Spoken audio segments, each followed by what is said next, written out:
시청자 여러분, JTBC 뉴스룸을 시작합니다. 민주당 정성호 의원이 수감 중인 정진상 전 실장, 김용 전 부원장을 만나 회유성 발언을 했다는 의혹을 어제 뉴스룸이 전했는데요.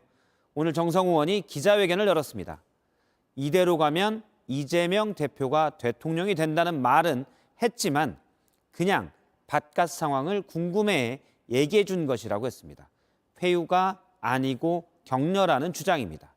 하지만 국민의힘은 이재명계 좌장이 증거인멸과 다름없는 지시를 냈다고 주장했습니다. 이희정 기자입니다. 정성호 의원은 사적인 인연으로 두 사람을 면회했고 변호사로서 조언했을 뿐이라는 입장입니다. 위로와 격려 차원의 대화를 나누었고 제가 과거 변호사로서의 경험을 토대로 재판 준비를 좀 철저히 하라는 일반적인 조언을 했습니다. 회유가 아니었다며 이재명 대표와도 무관한 일이라고 강조했습니다. 두 사람이 이미 수사가 끝나 기소된 상태였습니다. 재판 앞두고 있는 상황에서 그 이재명과의 관계라 대표의 관계에 있어서 제가 회유하거나 할 그런 관계가 아니죠. 본인 재판이지 그게 무슨 이재명에 대해서 하라고 했어요. 그게 또 검찰이 사적 대화를 흘려 이 대표에 대한 구속 분위기를 만든다고 비판했습니다. 개인적인 접견과 사담마저 불법적으로 언론에 흘리고 왜곡시켜 유죄의 낙인을 찍으려는 검찰의 시도는 결코 성공할 수 없을 것입니다. 정 의원은 입수가 가능하다면 당시 교도관이 작성한 접견 대화 기록을 공개할 뜻도 밝혔습니다. 이에 민주당 법률위원회는 접견 당시 현장에 있었던 구치소 관계자 등을 공무상 비밀누설 혐의로 고발하는 방안을 검토 중입니다. 하지만 국민의힘은 이재명계 좌장이 증거인멸과 다름없는 지시를 한 것이라고 주장했습니다. 중요한 고비마다 이 대표의 혐의를 숨기고 있는 대장동 일당을 만나 행동을 단순히 개인적 판단이라고 볼 수 있겠습니까? 그러면서 이재명 대표의 체포동의안 가결이 반드시 필요한 이유라고 덧붙였습니다. JTBC 이희정입니다. 정성호 의원은 격려였다고 말했지만 검찰은 입단속으로 보고 있다고 반박했습니다. 정성호 의원이 두 사람을 만난 건 대화 내용이 녹음되지 않는 장소 변경 접견이라는 형식이었는데요. 그렇게 접견한 사람은 정성호 의원이 유일했습니다. 한민용 기자입니다. 구속된 김용 전 부원장과 정진상 전 실장의 외부인 접견 횟수는 각각 137번과 83번입니다. 이 가운데 장소 변경 접견은 정성호 의원이 유일합니다. 심리적 안정을 도모하기 위해서란 이유로 구치소에 허가를 받았습니다. 일반 접견이 10분가량인데 비해 장소 변경 접견은 30분으로 시간이 길고 대화 녹음도 없습니다. 정 의원은 기자회견에서 당시에 했던 말도 공개했습니다. 다음에 이재명이 되겠지 이렇게 가면 이런 얘기 누구나 할 수 있는 거예요. 그래서 꼭 알리바이 만들 준비를 잘해라. 걱정하지 말고 좀 마음 단단히 먹고. 이거 당연한 거 아니겠어요, 그게? 논란의 소지가 있다는 점도 인정했습니다. 그래서 아차했다는 생각도 들었습니다. 그렇게 이렇게 해석할 수도 있겠구나. 일말에 그 오해를 받을 만한 그런 게 있었다고 하면 굉장히 죄송하게 생각합니다.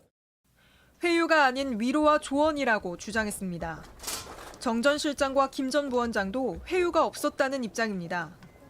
하지만 검찰 관계자는 진술 거부권을 행사하고 있는 이들에게 이재명 대표의 재판을 염두에 두고 입단속시킨 것으로 보고 있다고 반박했습니다. 또 장소 변경 접견에 대한 제도 개선을 법무부에 요청하고 대화를 기록한 교도관을 상대로 경위를 파악하고 있습니다.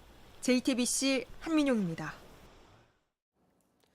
네, 이르면 이번 주에 검찰이 민주당 이재명 대표에 대한 구속영장을 청구할 것이라는 전망인데 민주당 지도부가 체포동의안이 국회로 넘어오면 당론으로 부결시키는 방안을 검토 중입니다. 비이재명계의 이탈표를 막겠다는 취지입니다. 배양진 기자의 단독 보도입니다. 검찰이 조만간 구속영장 청구 여부를 검토하겠다고 하자 민주당 이재명 대표는 즉각 반발했습니다. 이해가 안 되네요. 제가 또 어디 도망간답니까? 물증이 있으면 언론에 공개를 하시면 될 거 아닌가 싶습니다. 이번 주 내로 구속영장이 청구될 경우 이 대표에 대한 체포동의안은 오는 24일 국회 본회의에서 처리될 가능성이 있습니다. 이런 가운데 민주당 지도부가 이 대표의 체포동의안에 대해 반대표를 던지도록 당론으로 강제하는 방안을 검토하는 걸로 JTBC 취재 결과 파악됐습니다.